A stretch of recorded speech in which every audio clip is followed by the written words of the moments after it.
every Friday. He is the Greater St. Louis Area Media Specialist for the Missouri Department of Conservation. Good morning, Dan. Good morning, guys. How are you all today? Morning. We're great. 3-day weekend. You are ringing the bell about invasive species. What's going on? Absolutely. Well, we got the big holiday weekend coming up, Right. the kickoff to summer. A lot of us are going to be traveling and camping and doing a lot of cool stuff outdoors, and that's great, and we want people to do that. But one of the things we also want people to be aware of as they're traveling around is these invasive species. Mm-hmm. And an invasive species, I mean, to put it shortly, is basically some kind of creature. Could be a plant, could be an animal, could be aquatic, could be terrestrial, somewhere that gets moved from its original environment into a different environment. And in that new environment, it doesn't have the checks and balances it had in its old environment. And so it goes crazy, it takes over, it causes all kinds of problems, it threatens native species and all kinds of things. So that, unfortunately, has gotten a little bit more common since we're in a more mobile society today, traveling around a lot more. International trade has kind of made that a lot worse, too. So we're asking folks when they do go to these places, Memorial Day, to be aware of these invasive species and take measures to try to help keep them from spreading. I mean, how many people are bringing in weird plants from the campgrounds or the fish from the? I mean, how does this work? Well, okay, so it's like invaders in movies. They sneak in and they kind of they're insidious. And so for the some of these forest pests like we have, like the emerald ash borer and the gypsy moth and some Asian longhorned beetle, is they will sometimes come in firewood.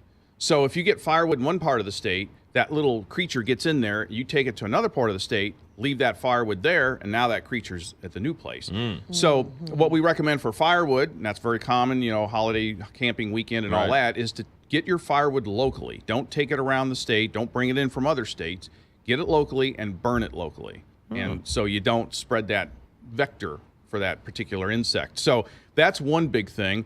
Another, I mentioned the gypsy moth. Now, that's another pest, and their caterpillars can literally defoliate an entire forest. So they're not too bad here right now. We're fortunate, but they are pretty bad in the Great Lakes and eastern states. So anyone that might be traveling there, you got your camper, you got your truck, whatever, your boat, make sure you check for their egg masses, because they'll lay egg masses on your car or your trailer, and then you'll bring it home. Really? And there they are. So, yes, so you want to look for their egg masses. They're sandy brown. They're kind of fuzzy. Make sure you scrape them off before you come home, if you see anything So like that. you're out camping, you're out traveling to go see Grandma somewhere up in Michigan, and you drive back home unsuspecting you've just brought in a whole bunch of eggs. Exactly, and that's it's just like a horror movie. They get in your body, the parasites get in your body, then they come out. It's the same basic thing. If you were to go to a car wash in Michigan before you head home, would that solve the problem? That would certainly help, yeah. And sometimes, although I believe the gypsy moths, you probably might need to scrape them off a little bit more. But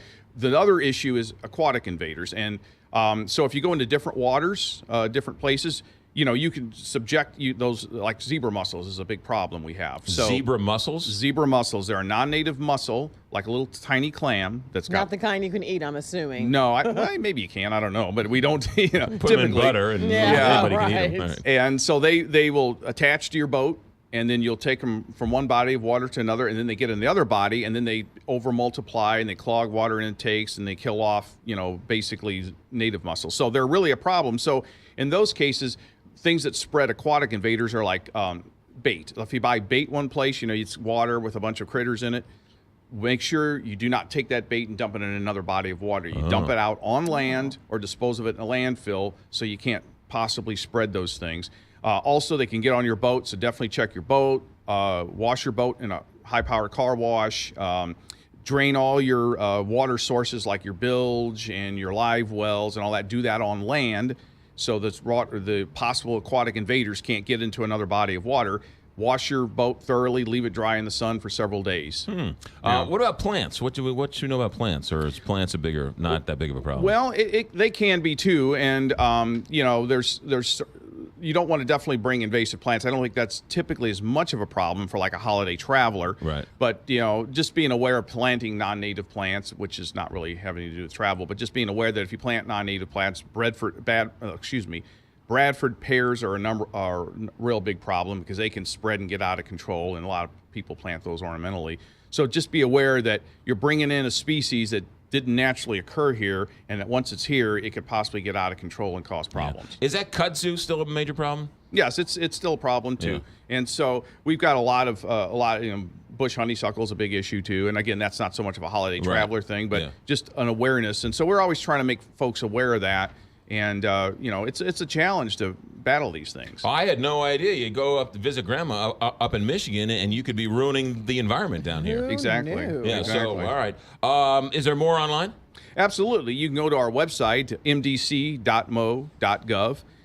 Type in invasive species in the search engine, and there's a lot more thorough information. We've got diagrams like for your boat and stuff, like things you need to look for on your boat, your trailer and stuff, things you need to wash, things to be aware of. Like, again, you got your camper, you're going to these other areas, make sure you check that camper that these things haven't laid eggs on it. You know, what's interesting is John Carney is an invasive species. He's not here naturally. Somebody brought him in. What, you got to wash them away? He got smuggled in a car somewhere along the line. Dan Zarlinga, Greater St. Louis Area Media Specialist, Department of Conservation, with us every Friday. Great stuff as always. Have a good 3-day weekend.